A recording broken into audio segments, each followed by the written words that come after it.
Welcome. I am Michael Kahn, author and revolutionary. I just want to give a real short video about two subjects. And the first one of those is about poverty and uh, income and ability to raise up higher in the income stratus. Uh, I am no hater of poverty. Yes, many blacks or most blacks are in poverty. I'm in poverty. It is not a crime to be poor. It is more a crime to be rich because to get riches, there is no way here in America to get all very, very rich without exploiting, oppressing, lying, cheating, killing, destroying people because the establishment has set it up to be so. To gain a good income, usually the path to follow is go to college, where you are indoctrinated and taught to have sex and be a sex toy and all that, and to do as you're told to. The medical system, doctors are told to give us addictive drugs and destructive drugs. Military industrial complex, of course, is killing people. The GMOs are destroying our health, as are many within the food industry. So you see in many other ways, cheating, lying, the media imposing wrong mindsets and worldviews and values. So there's very few ways to make a good living, a wealthy living, without hurting other people. And to be poor is not a crime. Work in a warehouse, to wash dishes, whatever. Poor people's work, manual labor, whatever, unskilled labor, does not mean you're inferior. In fact, just the opposite. It means you're basically doing your best to contribute to society and are not destroying other people's lives. You're poor, you're a hard worker, most likely. How many rich people work hard? Trump? Yeah, wheeling and dealing on the phone, real hard work. He's not a warehouse worker. He's never worked a hard day's labor in his life. Most rich people have never worked hard. Gates, no. The rest, no, they don't work hard. They may have studied hard work and worked in their mind. I have also. I've studied about 20,000 hours independent research. I'm no slouch, but I'll tell you right now, working with your mind is not as hard as physical hard labor. It is more exhausting working in a warehouse or picking up boxes, washing dishes. It's much more exhausting. I've done that too. So here it is to tell you. Basically, you don't need a house, a new car, a television every room, new clothing. I've gotten by new clothing most of my life. I live in one room. I don't have a car. I don't even have a stove. I live comfortably. I'm happy with my life. I work 80 hours a week on the computer. I love my work. Yes, I'm researching and writing and figuring things out and writing them down and sending out to people in a newsletter. I've written books in the past after studying thousands of hours. I've picked up new concepts nobody had before, but I love my work. I'm a revolutionary. I hate our U.S. government. I hate religion. There's a reason for that, and I explain it in my books because I serve righteousness, no God, no government. I have solutions to every world problem in the book, Angry, Loud, and Clear Truth, in the conclusion. I have solutions to global warming. Overpopulation is not a problem. I have solutions to global warming in exposing the money machine. I have a solution to religion in the untold nature of Christianity, a code of ethics to live by. So you see, I have solutions, not just pointing out the problems. Now, that said, poverty is not a problem. By the way, I would rather be on welfare. I'm not, but I'd rather be on welfare than to work for the rich man, slaving and sweating away to make him rich and getting just a little of the fruit of my labor. Rich men don't help anybody. They're not generous. That's a myth that they could chew out someone. No, they make themselves richer. So is poverty the problem for black people? No, subversion is. Where basically the lies everywhere, the wrong concepts, the love of money, a lot of the rap created by the music industry. Rich people own the music industry, and they make sure that the musicians don't speak truth so much as to give out the ideas and concepts and worldviews that the very rich want us to have. They destroy our hearts and minds, don't help us. And basically the subversion, the wrong concepts, the lies and propaganda in the media, news establishment, the establishment news, and how they've destroyed how we think, and the education system has destroyed how we think. Media has, and the right-wing media and left-wing media have lied to us. Look at Hollywood. Hollywood, Disney and others in Hollywood have destroyed our values intentionally and deliberately by the people in charge. So that is the problem, not poverty. Drugs, cocaine, the problem. Heroin, the problem. The drug, the destruction of humanity. That is a problem, not poverty. Now let's go into one more thing. Critical race theory, as it's called. It's basically, it isn't against the white people, say every white person's evil. Of course, anybody with half a brain can see that race and religion, nationality, none of that determines whether a person is good or bad. It is what he has chosen to make of his life. If he chases after money, most likely he'll be bad. If he chases after being righteous and doing good for other people and himself, then most likely he will be good. That is what defines a right character. One who chooses to be righteous, to do what is good and right for himself and for other people, and contribute to society rather than to be selfish.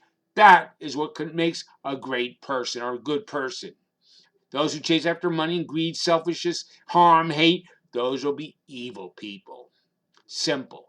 Critical race theory, as they call it, is really just a rewriting of history according to what has now been discovered to be truth after much delving into the truth and seeing and taking apart the concept of lies and deceptions that have been fed to us for centuries. We have been lied to. Uh, think about this. Don't you think that the persons who take over society, who defeat native indigenous people, destroy them, kill them, genocide, displace them, impose their religion and their languages on them, don't you think possibly they would also be willing to lie after committing genocide? Understand.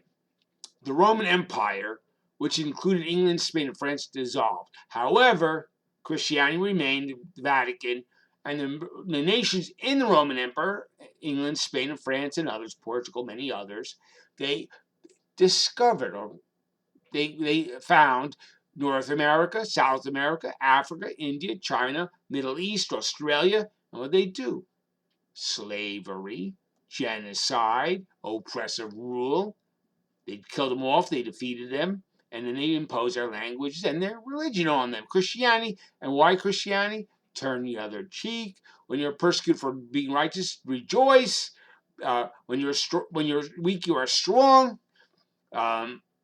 Return good for evil. You get the picture. Okay, impose a slave and submissive mentality on the people.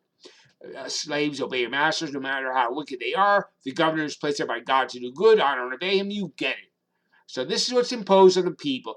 And you think that it is possible that people who impose these ideas and values on would be willing to lie a little bit about what happened in history? Yeah, they do lie. And the truth has been found out. One book that speaks a lot of truth is my book, Angry, Loud, and Clear Truth. I'm Michael Kahn, Kahn. It shows, it comes from the book. I did a lot of research. I put all the puzzle pieces together.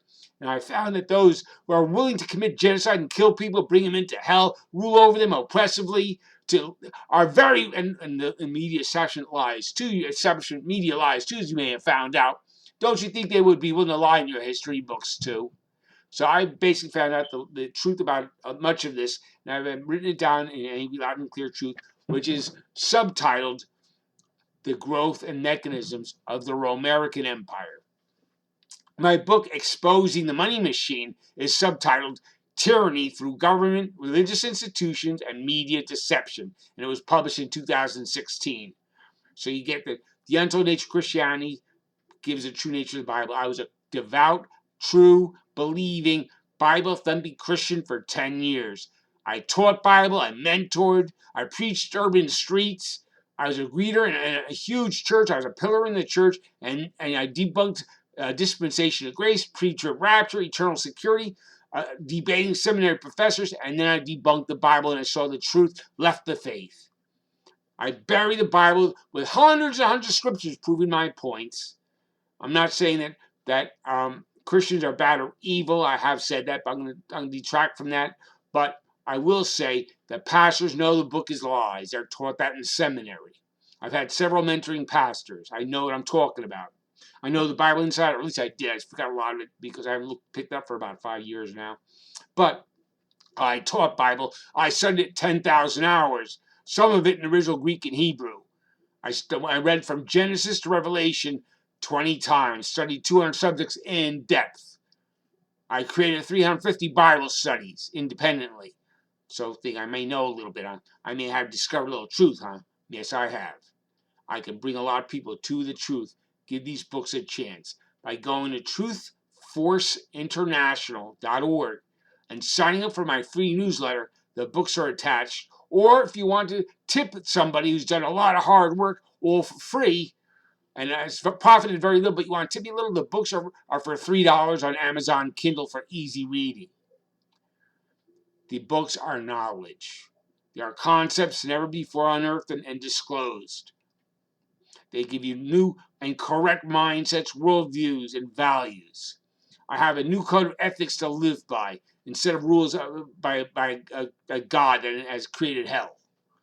I'm not denying God exists. I'm maybe call me an atheist without God. That's atheism means. A means without. Theos means God. Atheism means without God. Because I am not an agnostic. That means A without. Agnostic means knowledge. I am not without knowledge. I have a great deal of knowledge. So you can call me an atheist. I certainly know there's a God, but I don't worship him or obey him. I do what is righteous, and from what I've seen in my wisdom to be right. So please consider these things. Critical race theory is not against white people saying all white people are evil. And to deny the truth of that book, then maybe you'd be guilty of bigotry, because that would basically be denying that anybody in your race had done wrong. Because it is true that a lot of white establishment has been done wrong. Does that mean white people are bad? Of course not. Of course not. So people, pick up the books, see for yourself, and see the truth. Michael Kahn, author and revolutionary, signing out. Have a great day. Power to the people. Resist the powers. They are evil.